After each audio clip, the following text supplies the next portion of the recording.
అయితే రావు గారు ఇప్పుడు శరత్ గారు వేసిన ఒక క్వశ్చన్ అంటే రేపు పవన్ కళ్యాణ్ కింద లోకేష్ గారు పనిచేస్తారు. ఎందుకంటే ఇప్పుడు ఒక పెద్ద కొమ్మ అంటే చెట్టు ఉంది, చెట్టు కింద ఇవన్నీ వేళ్ళు పనిచేస్తున్నాయి.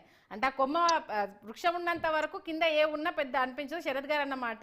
ఇన్ కేసు ఇంకా రాజకీయ వారసుడు కావాలన్నప్పుడు లోకేష్ గారు తెర మీదకి వస్తే పవన్ కళ్యాణ్ గారు కలిసి పనిచేస్తారా అన్నది ఒకటి. ఇంకొకటి అంటే తీగల కృష్ణారావు గారు పార్టీ బలోపేతం చేస్తామని అంటే పార్టీ యాక్టివిటీ లేకపోవడము ఈ మధ్య కాలంలో ఎక్కడ అంటే కేవలం బాబు గారి మీటింగ్ పెట్టినప్పుడు తప్పితే టీడీపీ ఎక్కడా కనిపించలేదు. కాబట్టి ఇలాంటి వాళ్ళు ఆ మాట అనడానికి ఏమన్నా ఆస్కారం వచ్చిందా? ఈ రెండింటికి నాకు సమాధానం రావు గారు చెప్పాలి. ఇప్పుడు లోకేష్ గారి నాయకత్వంలో పవన్ కళ్యాణ్ పనిచేస్తారా అంటే రాజకీయాలలో భవిష్యత్ ఏ విధంగా ఉంటుంది, పరిస్థితులు ఏ విధంగా ఉంటాయి చెప్పలేము. ఓకే, ఇప్పటి వరకు కూడా ఒక సంవత్సరం క్రితం కూడా పవన్ కళ్యాణ్ గారు ఎమ్మెల్యే అసెంబ్లీ కూడా పోతారా లేదన్న డౌట్ గా ఉంది. వారు ఎప్పుడు కానీ ఉప ముఖ్యమంత్రిగా ఆయన ప్రమాణ స్వీకారం చేస్తారు, ఉప ముఖ్యమంత్రి అవుతారని చెప్పేసి స్వయంగా పవన్ కళ్యాణ్ గారు కూడా ఊహించకూడొచ్చు. అది జరిగిపోతుంటాయి కొన్ని విషయాలు రాజకీయాల్లో. అది భవిష్యత్తు నిర్ణయిస్తే దాని మీద ఇప్పుడు కామెంట్ చేయడం it is too early to comment on that. అది పక్కన పెడితే ఇక మీరు ఇంకో అడిగిన దానికి తీగల కృష్ణారెడ్డి ఇక్కడ కార్యక్రమాలు లేనందుకంటే చంద్రబాబు నాయుడు గారు ఇక్కడ ఎన్నికల్లో పోటీ చేద్దామని తెలంగాణ అసెంబ్లీ ఎన్నికల సమయంలో ఎన్నికల్లో పోటీ చేద్దాం ప్రణాళిక రచించారు. ఒక కమిటీ వేసిన తర్వాత మాకు మోసపూరితంగా ఒక మోసగాడు మా పార్టీలో అధ్యక్షుడిగా చేరి ఆ కాసాని గ్యారేషన్ అంటాడు మా పార్టీలో టిఆర్ఎస్ కోవట్ అయ్యి మా దగ్గర చేరి టిఆర్ఎస్ కోవట్ గా మా దగ్గర చేరి తెలుగుదేశం పార్టీకి ఉన్నటువంటి ఓటు బ్యాంకు డిజాల్వ్ అయ్యేటట్టు తెలుగుదేశం పార్టీ పోటీ చేస్తే ఉన్నటువంటి ఓటు బ్యాంక్ కాంగ్రెస్ కు డైవర్ట్ కాదు. ఆ ప్రణాళిక పరంగానే ఆ యొక్క ఒప్పందంతో ప్యాకేజ్ తోటే తెలుగుదేశంకి వచ్చాడు. ఆయన రాగానే మేము టిఆర్ఎస్ పార్టీకి వ్యతిరేకంగా మాట్లాడుతూ మమ్మల్ని అడ్డుకోవడము, టిఆర్ఎస్ కి వ్యతిరేకంగా ఏం పనిచేయకపోవడము, ఇవన్నీ చేయడం వల్ల నాలాంటి వాళ్ళందరూ కూడా ఆయనతో ఇరట్ అయ్యారు. లాస్ట్ కు వాడిని పార్టీ నుంచి పంపించింది నేనే. నా మీద దాడి చేశాడు, వాడి మీద కూడా దాడి చేశాము, కేసులు పెట్టుకున్న పరస్పరం ఇంకా కేసులు. కాసాని జ్ఞానేశ్వర్ గారు చెప్పింది వేరే రకంగా ఉంది కదా. ములాఖత్కి వెళ్ళినప్పుడు 2 times కలిశాను, ఆయన పార్టీకి సంబంధించి అటు అధినేత దగ్గర నుంచి ఏం రెస్పాన్స్ రాలేదు, నన్ను నమ్ముకొని చాలా మంది ఉన్నారు. కాసాని జ్ఞానేశ్వర్ జైల్లో వెళ్ళి ములాఖాత్ చేసే ముందే చంద్రబాబు నాయుడు గారికి నేను లెటర్ రాశాను ఇక్కడికి నుంచి. కాసాని జ్ఞానేశ్వర్ పార్క్ హయాత్ హోటల్లో కేటీఆర్ ఏ విధంగా కలిశాడు, ఎందుకు కలిశారని చెప్పేసి కాసాని జ్ఞానేశ్వర్ ప్రశ్నించి అతనికి నాకు గొడవ జరిగింది ఆఫీస్ లో. అదంతా కూడా చంద్రబాబు నాయుడు గారి కాసాని జ్ఞానేశ్వర్ పోకముందే బాబు గారికి ఇన్ఫర్మేషన్ చేసినాం మేము. బాబు గారికి ఆ ఇన్ఫర్మేషన్ ఉంది, నీ కథ తెలిసిపోయింది, నువ్వు బయటకు పోయి నిలగొట్టేసి అక్కడ నుంచి. అందుకే ఇప్పుడు పోటీ చేయని అవసరం లేదు, నిన్ను నమ్ముకుని ఎలక్షన్ లో పోటీ చేయలేము. ఒకసారి పోటీ చేయకపోతే తెలుగుదేశం పార్టీ తెలుగు ప్రజల గుండెల్లో ఉంది, తెలంగాణ ప్రజల గుండెల్లో ఉంది. ఒకసారి పోటీ చేయకుండా ఏం పోయేది లేదు, నష్టమేం లేదు, తర్వాత పుంజుకుంటాంలే అని చెప్పేసి అటు బయటకు నెట్టేయడం జరిగింది. తెలుగుదేశం పార్టీ పోటీ చేయొద్దని చెప్పిన తర్వాత కూడా నేను ఖచ్చితంగా పోటీ చేస్తానని చెప్పేసి అధినాయకుడికి వ్యతిరేకంగా తీర్మానం చేస్తే ఆ తీర్మానం చెప్పేసిన నేను. నా మీద దాడికి పాల్పడ్డాడు ఆ సొంత గుండాలతోటి పార్టీ ఆఫీస్ లోనే. తల్లి టీవీలలో కూడా వచ్చింది. మర్నాడు నేను ఎన్టీఆర్ ఘాట్లో ప్రెస్ మీట్ పెట్టా, ఇలాంటి దుర్మార్గుడు మా పార్టీలో చేరేసిందని చెప్పేసి. ఆ తర్వాత గతి లేకుండా రాజీనామా చేసి వెళ్ళిపోయాడు. ఆ తర్వాత చంద్రబాబు నాయుడు గారు జైల్లో నుంచి రావడము, ఆంధ్ర రాజకీయాల్లో అక్కడ చాలా ఛాలెంజ్ గా మారడం, అక్కడ సిచ్యువేషన్ అన్ని కూడా మేము కూడా చూసి అక్కడ ఇబ్బందులకరంగా పరిస్థితి ఉంది కాబట్టి మేము కూడా ప్రెషర్ పెట్టదలుచుకోలేం కాబట్టి మేము సానుకూలంగా ఆంధ్ర రాజకీయాల్లో ఆంధ్ర రాష్ట్రంలో కూడా మేము తలా మా యొక్క శక్తి మేరకు అక్కడ పనిచేశాం.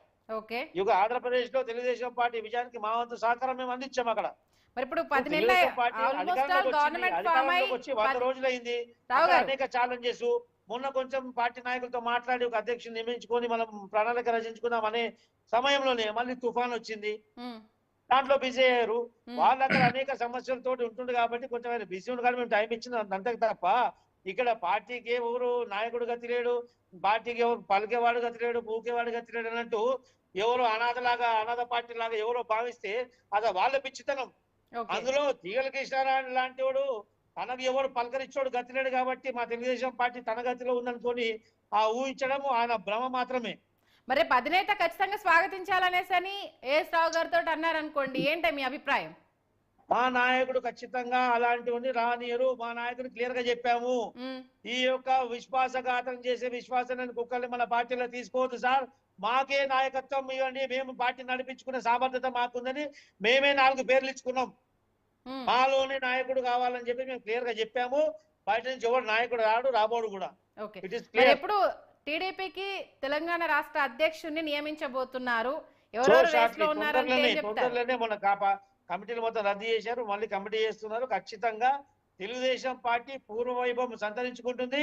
అది కూడా మా వల్లే, స్థానికంగా ఇక్కడ ఉన్నటువంటి నాయకుల ద్వారానే తెలుగుదేశం పార్టీ పూర్వవైభవం సాధించుకుంటుంది తప్ప ఎవరో కూలి కుక్కలతోటి, ఎవరో అవకాశ రాజకీయాలు మాకు రాదు. ఎవరో జోకర్లతోటి బ్రోకర్లతోటి పార్టీ పునర్వైభవం రాదండి. మాకు అవసరం లేదు కూడా. తెలుగుదేశం పార్టీకి అవసరం లేదు. రావు గారు, సరే మీరు అన్నదాని ప్రకారం మీ దానికి యాక్సెప్ట్ చేద్దాం. ఇప్పుడు బీజేపీ కొంత బలంగా పోరాడుతుంది, జనసేన కలిసి పనిచేస్తుందని చెప్పేసిన, అంటే మన శరత్ గారు అన్నట్టు అవునన్నా కాదన్నా ఇప్పటికీ బీజేపీ యొక్క బలం మాకంటే సగం కూడా లేదు. స్పీకింగ్, తెలుగుదేశం పార్టీ బయటకు వస్తే బీజేపీ బలం సగం కూడా ఉండదు.